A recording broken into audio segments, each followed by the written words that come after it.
Welcome back to my channel. Yesterday I did a playoff preview for the Victoria Royals and Tri-City Americans playoff series.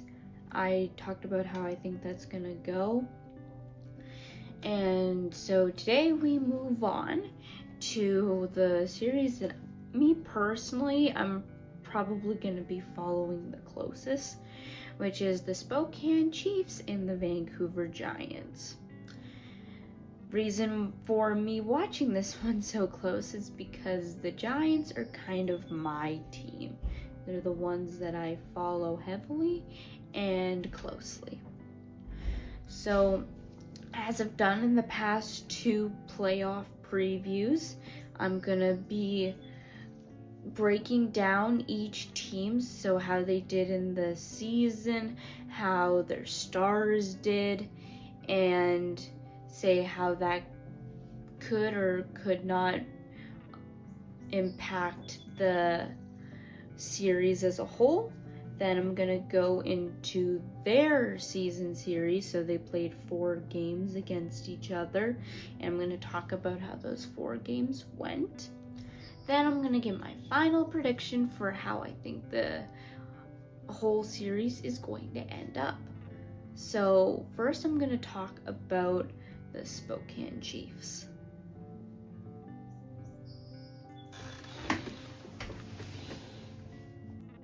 Alright, so looking at the Spokane Chiefs, they had a pretty decent season for themselves. They had 45 wins and had only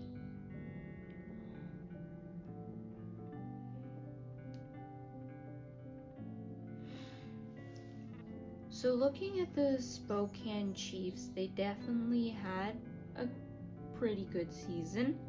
They had 45 wins out of a 68 game season, so definitely winning more than they're losing. They didn't go to a lot of overtimes or shootouts. They either won in regulation or lost in regulation. They only have 1 overtime loss and 2 shootout losses. So they definitely know how to get things done in regulation or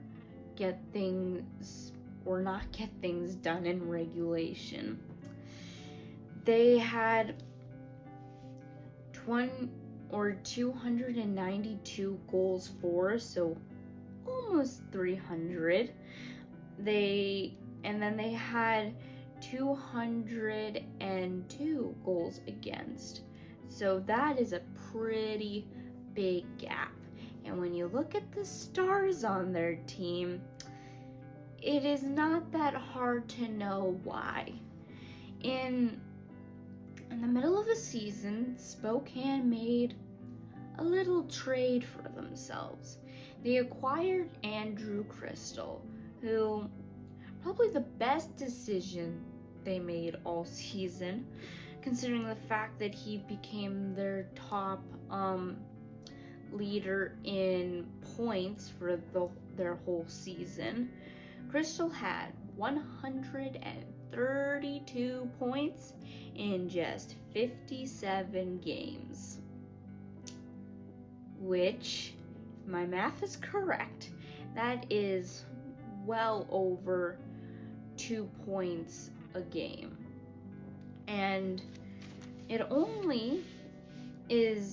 he's not the only one who was producing that. The second guy, Cotton, had 109. So definitely really big point producers. So, and ever since they were put together, I think they had something crazy like 20 points in it was definitely single digits where they were just racking up the points in like a very short order in like very few games.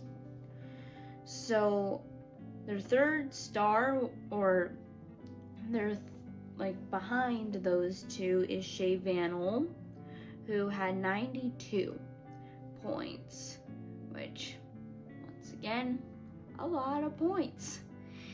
It's a lot of points. Like Cat and Crystal had so many points, or hit the triple digits, to the point where on my paper I was only accounting for double digits, so my bad.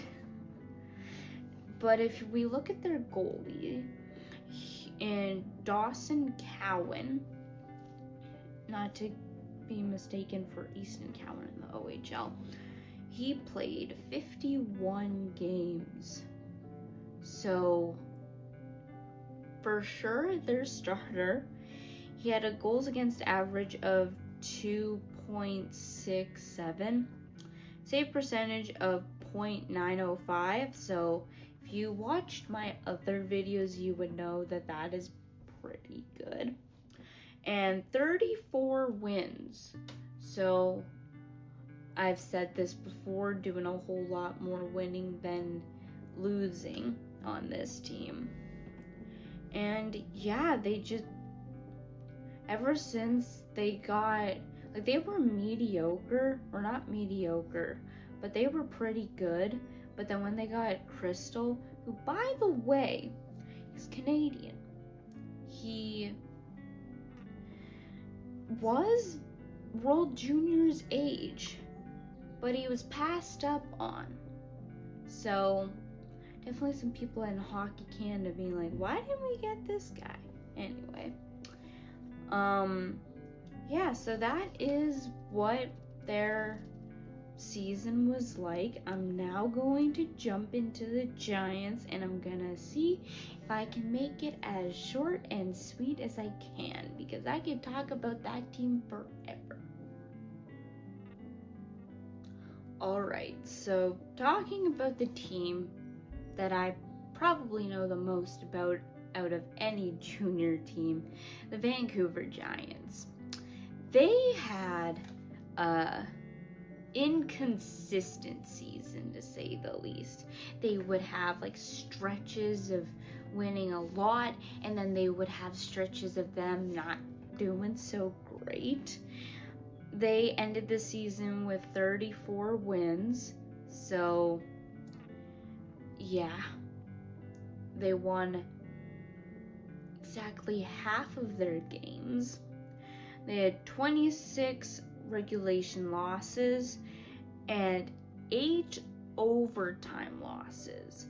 And now I want to hone in on that, because even though when the playoffs roll around, overtime, instead of being 3-on-3, becomes 5-on-5, and you don't have a shootout. However, it is a little concerning that they lose in overtime as much as they do. If we look at their stars, they are led by draft eligible this season. You've probably heard me say that a lot throughout these videos. These teams have, most teams at least, have one draft eligible that's kind of trucking or leading the way on their team. So Cameron Schmidt played 61 games and had 78 points. And out of those 78 points, he had 40 goals. So definitely knows how to score. And it's funny to hear that, and then the next person, who is Maston Leslie, who is a defenseman, mind you, had 21 goals. So Cameron Schmidt has double the amount of goals than the next person. So going further into Leslie, he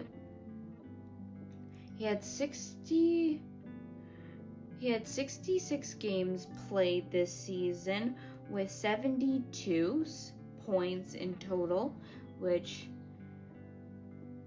good for the fact that it's not Cameron Schmidt on an island doing all the heavy work.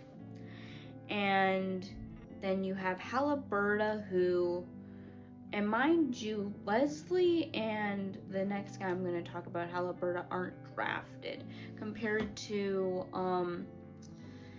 Spokane, who their top two guys have been drafted. So Haliburton played 64 games this season and had 62 points, so almost a point per game player. He had 29 goals and 33 assists. So his career has been kind of consistent with getting to like 25 goals in a season. So good thing for the Giants is that they do have one little bit of consistency on the team. Then Lipinski, who is behind Haliburton, had 58 points in 59 games.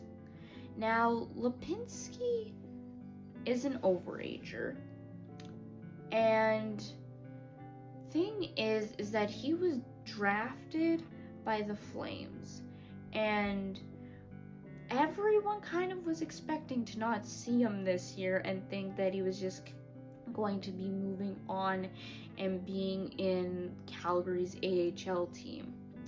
However, that didn't happen, and so to me, the reason why his production was because that's kind of like a down year for him, and I think and the reason for that, in my opinion, is that I think he had a little bit of his spirits broken after being sent back to juniors.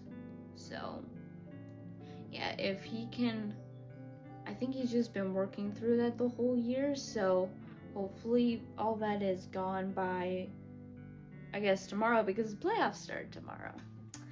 So yeah, and then the Giants had a total of 252 goals, and for goals against, they let in 246. And so a big part of the Giants season for the second half of the season, has been their goaltending. They started off with 2 goaltenders, and over the course of the first half, one goaltender showed that the crease was his. So that was Burke Hood. He had a total of 42 games played with a save percentage of 910 or .910. He has, like, if you watch him and you see, I don't know how many shots he's faced this season, but he was easily facing 30 or more shots a night. And so his goals against average isn't that fancy with a 3.13. And I kind of boil that down to the fact that he was facing so many shots and he was facing so many chances that a goalie can't stop everything. So he's definitely been pretty good on the latter half of the season. So another thing I forgot to mention this with Spokane was the power play and penalty kill and penalty minutes as a whole. Because Vancouver actually has been, they've stayed out of the box more than the Spokane Chiefs. They have 732 penalty minutes, while Spokane had 880 penalty minutes. So, and the Giants have the 6th best power play, and Spokane has the best power play. So if the Giants can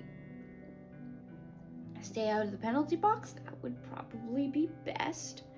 But then because the Giants have the 13th best penalty kill and the Spokane Chiefs have the 3rd best penalty kill. So special teams is definitely on Spokane's side for that. So yeah, I'm going to now go further into how they match up against each other, what happened in the regular season when they did face each other. So that's going to be next. Alright, so looking at the season series, it's definitely lopsided, with Spokane winning 4 out of the 4 meetings that they had, and doubling them in goals, with Spokane having 18 and Vancouver having 9. So it's not as lopsided score-wise as the other series that I've done so far, but it's definitely a little bit concerning that Spokane has double the amount of goals. So with that in mind, I predict Spokane takes this in 6. The reason for that is just because of the goaltending for Vancouver. I think that Hood will probably steal a game or 2, and Spokane may not be able to score. So as much as I want to say Vancouver's going to take it in 7 or something, I can't really see Vancouver winning this. And I want to be proven wrong. I love being proven wrong. But yeah, that's how I think it's going to go. So yeah, that's it for this one. If you liked it, like it. If you have any sort of comments, please put it in the comment box. And if you want me to continue making more of these, please hit the subscribe button.